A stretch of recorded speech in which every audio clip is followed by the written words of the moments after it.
மீண்டும் காவேரி ஆறு தான் ஈரோடு மாவட்டம்.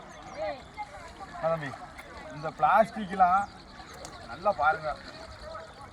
அரிசி பை துண்டு ரொம்ப வருத்தமாக இருக்குது. இப்போ என்னமா புதுசாக செம்புலாம் தண்ணியில் விடுறாங்க. செம்பு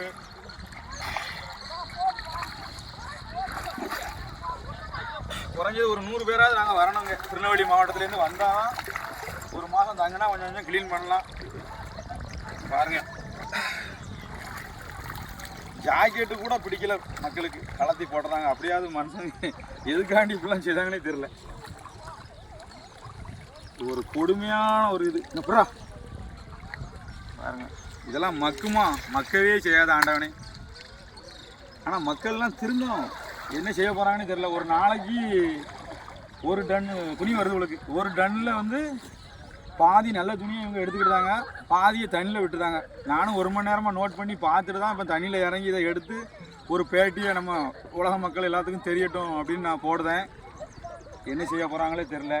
மற்றதெல்லாம் பார்க்காங்க, படிக்காங்க. ஆனால் நம்ம தண்ணியை சுத்தமாக வச்சுருக்கணும்.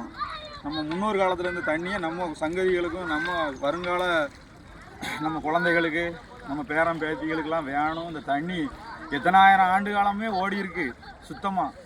இப்போ கொஞ்சம் காலமாக மாசுபடுத்த ஆரம்பிச்சிட்டாங்க. இது வந்து குடி தண்ணி சுத்தமாக இருந்தால் தான் மனிதனுக்கு எந்த ஒரு நோயும் வராது. ஆனால் நீங்கள் குடி தண்ணியை வம்பாக்கிட்டீங்கன்னா ஆயுசு கட்ட, ஒரே நோய் நொடி, எல்லோரும் சங்கடப்பட போகிறீங்க.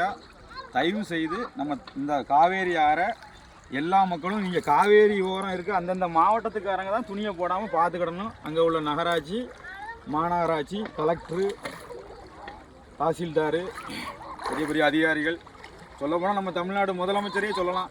அவங்க கவனத்துக்கு போய், மத்திய சர்க்கார் கவனத்துக்கும் போய் இப்போ ஆறை சுத்தப்படுத்தணும். எல்லோரும் சுத்தப்படுத்துங்க, சுத்தமாக வச்சுக்கிடுங்க. நன்றி, வணக்கம்.